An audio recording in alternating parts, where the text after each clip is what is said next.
Olá, tudo bem com vocês? Espero que sim, pois Deus tem livrado o seu povo em todas as épocas e circunstâncias. E hoje trago para vocês mais uma mensagem de esperança, de paz e de alegria. O tema dessa mensagem fala sobre a transfiguração de Cristo. Mas esse tema não pode ser confundido com transubstanciação, que muitos cristãos até então nem entendem ou nunca ouviram falar nessa palavra. Na verdade, transubstanciação é uma macabra cena que envolve o ato da Eucaristia em algumas igrejas e que afirmam que naquele momento a hóstia se transforma literalmente no corpo de Cristo e o vinho se transforma literalmente no sangue de Cristo e que por um milagre incruento, ou seja, sem sangue, isso ocorre. E que a cada missa Jesus seria crucificado de novo e de novo, milhões de vezes. E essa cena macabra deu origem a um feriado, que muita gente não entende o significado, mas é o feriado de Corpus Christi. Se as pessoas soubessem a verdadeira mensagem por trás desta cena, as pessoas não fariam, mas as pessoas são, como o próprio Jesus disse, meu povo perece por falta de conhecimento. Assim, contrariando o que seria na verdade um simbolismo sobre o corpo e o sangue de Cristo, essa transubstanciação é um tema que pouquíssimos cristãos, como a gente já disse, entendem. Mas nada tem a ver com a mensagem de hoje, que fala sobre a transfiguração. Na mensagem de hoje, quero abordar um tema meio polêmico, principalmente entre os cristãos. O que está escrito em Mateus 17, verso 2 e seguintes. Mas antes disso, vamos entender todo o contexto que levou àquela cena. No capítulo anterior, Jesus diz aos seus discípulos que alguma coisa era necessário que acontecesse, como por exemplo a sua morte. Foi quando Cristo repreendeu Pedro que falava para Jesus que tivesse compaixão dele próprio e que essas coisas de modo nenhum aconteceriam. Então Pedro foi repreendido como uma forma além da visão humana. Jesus, através das palavras de Pedro, pôde ver Satanás usando ele naquele momento. E Jesus repreendeu, dizendo: Para trás de mim, Satanás, tu me serves de escândalo, pois não entende das coisas do céu e somente das que são dos homens. Jesus, na verdade, naquela ocasião, estava exortando seus discípulos a enxergarem com os olhos espirituais o que deveriam seguir negando a si próprios, carregando a sua cruz para ganhar a vida eterna. No verso 27 de Mateus 16, Jesus disse: Pois o Filho do Homem há de vir na glória de seu Pai, com os anjos, e então retribuirá a cada um segundo as suas obras. E completou no verso 28: Em verdade vos digo que alguns dos que aqui estão, de modo nenhum provarão a morte, até que vejam o Filho do Homem vindo na glória.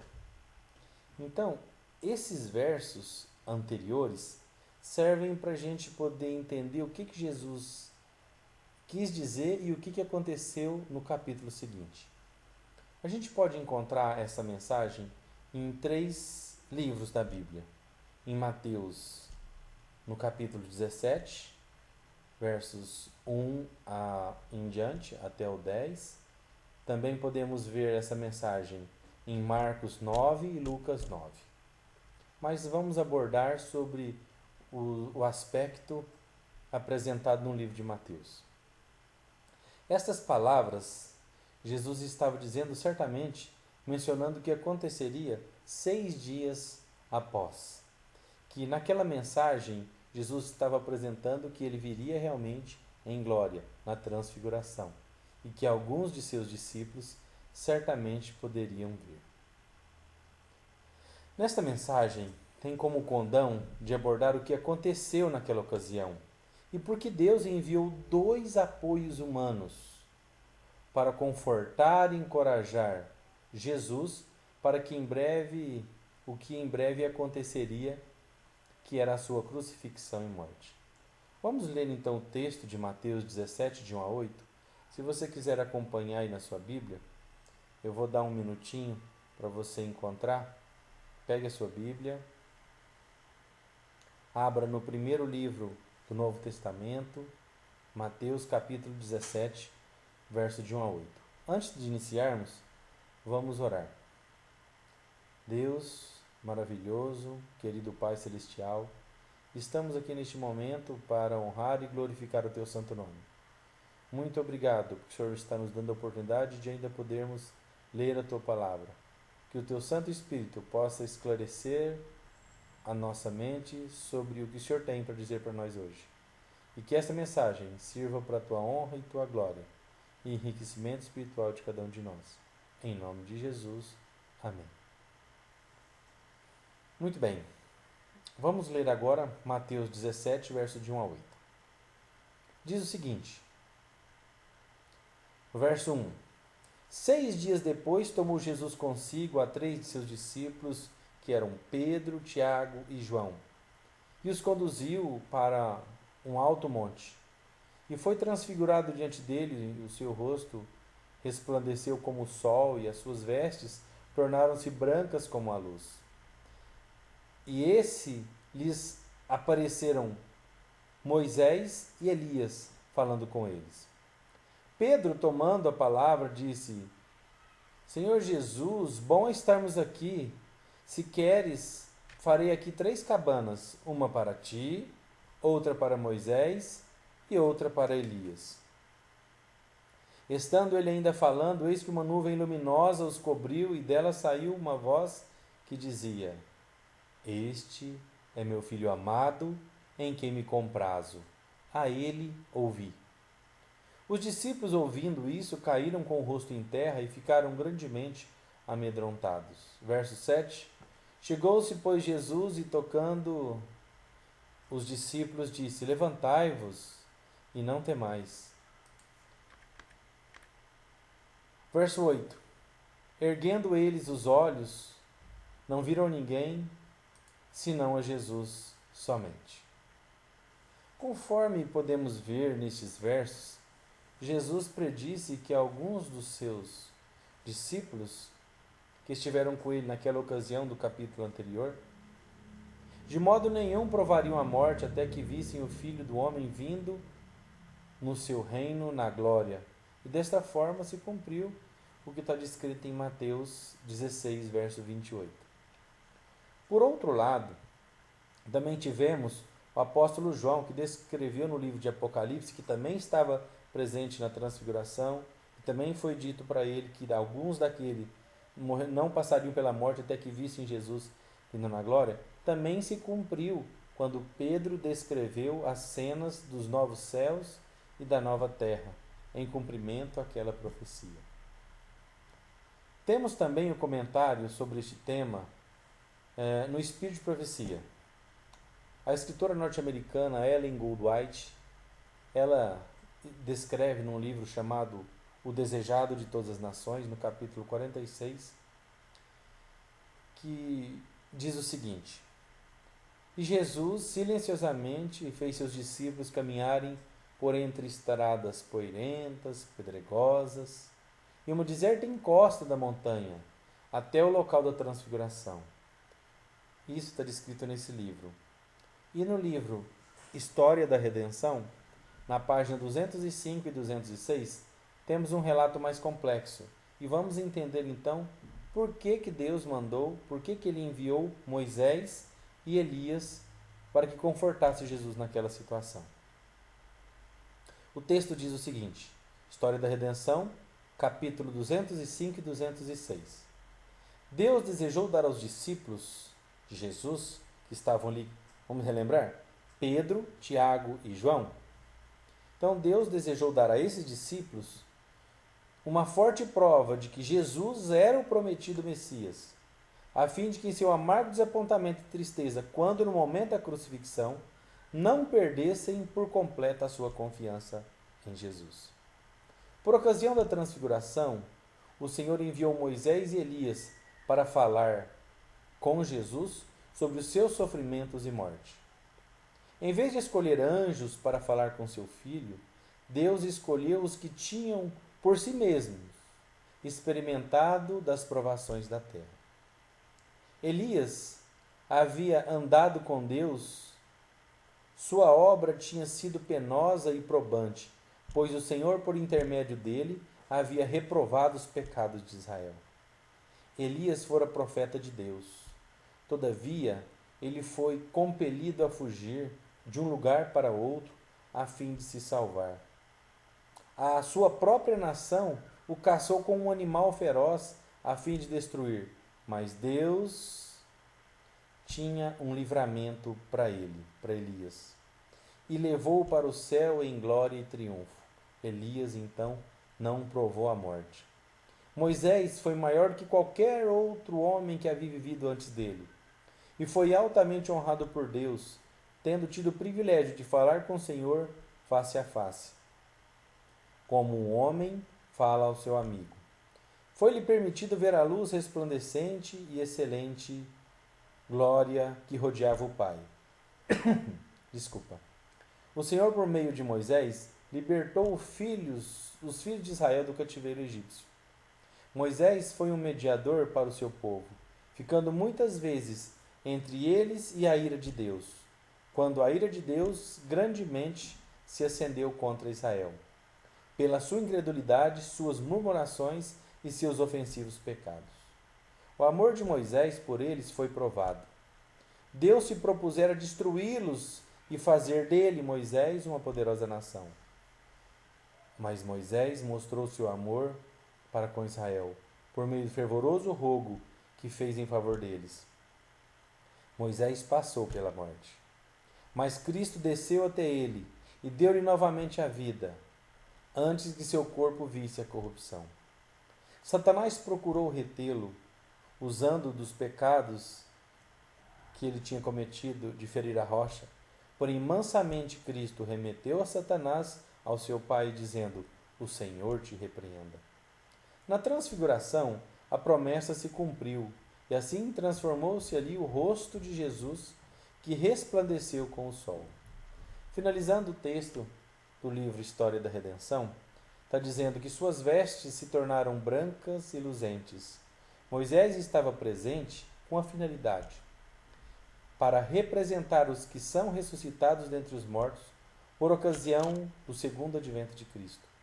E Elias, que fora trasladado sem ver a morte, representava os que são transformados, os que serão transformados e serão trasladados ao céu sem ver a morte, por ocasião da segunda vinda de Cristo. Podemos ver claramente as razões que levaram Deus a enviar dois seres humanos para ajudar o Mestre Jesus naquele momento tão difícil.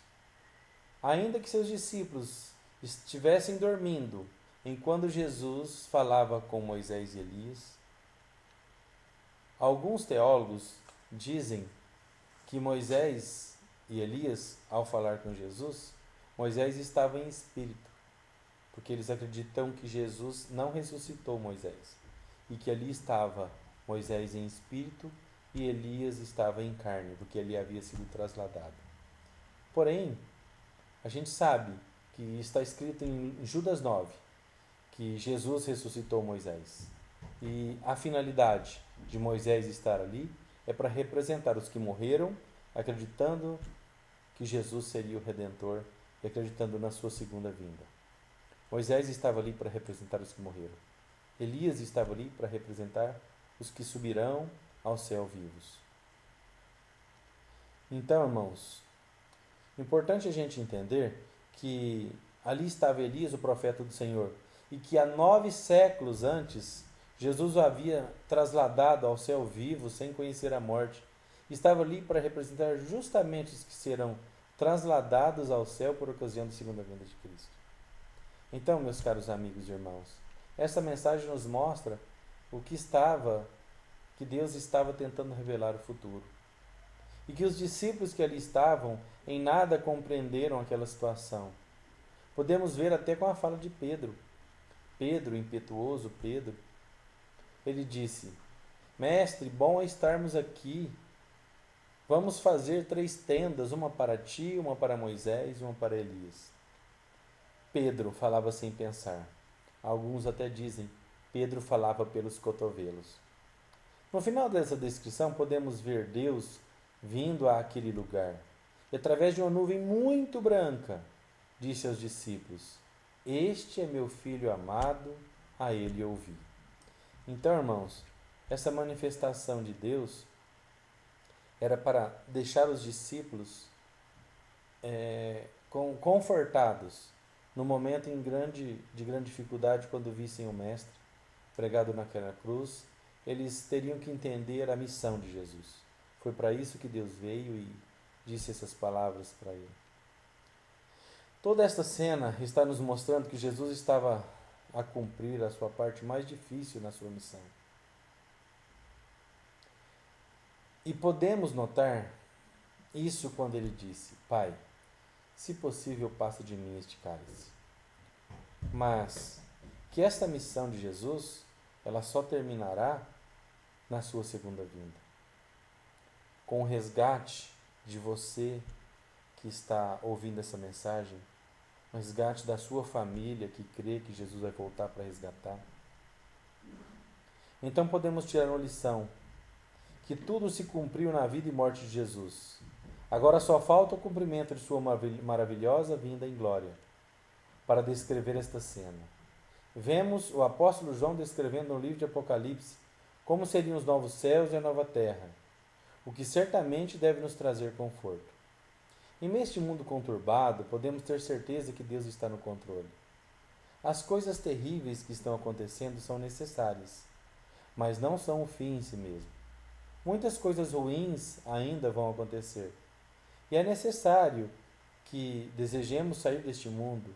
É necessário que todos digam paz e segurança, para que depois disso sobrevenha repentina destruição a este mundo perverso. Contudo, nossa esperança é de que dias melhores virão, mas numa terra transformada, onde reinará a paz e o amor. Para encerrar, então, vamos ler o capítulo 21 de Apocalipse, no verso 4, que diz: E Deus limpará dos seus olhos toda lágrima, e não haverá mais morte, amém, nem luto, amém, nem pranto, amém, nem dor, amém, porque as primeiras coisas passaram. Meus queridos amigos e irmãos, vamos ficar firmes na nossa fé, porque a nossa redenção se aproxima. E podemos ver que Satanás está revoltado, pois sabe que em breve seus dias de praticar o mal estará se findando.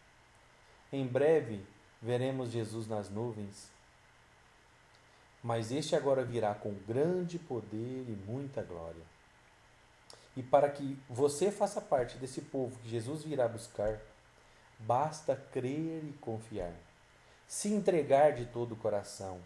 Devemos pedir perdão pelos nossos pecados e abandoná-los. Procurar a cada dia ser uma pessoa melhor. Devemos fazer a diferença em nosso meio, na comunidade em que vivemos. Seja um representante de Deus aqui na terra. E Deus vai te retribuir. Tenha fé e guarde os seus mandamentos. Quero encerrar a mensagem de hoje dizendo uma bênção sacerdotal sobre você e a sua família.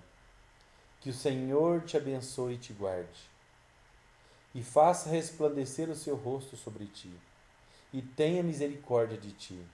O Senhor sobre ti levante o seu rosto e te dê a paz. Amém? Que Deus te abençoe e que você possa usar a mensagem de hoje para o seu conhecimento mais sobre a palavra de Deus, entender que Jesus em breve virá te buscar. Prepare-se. Amém? Amém.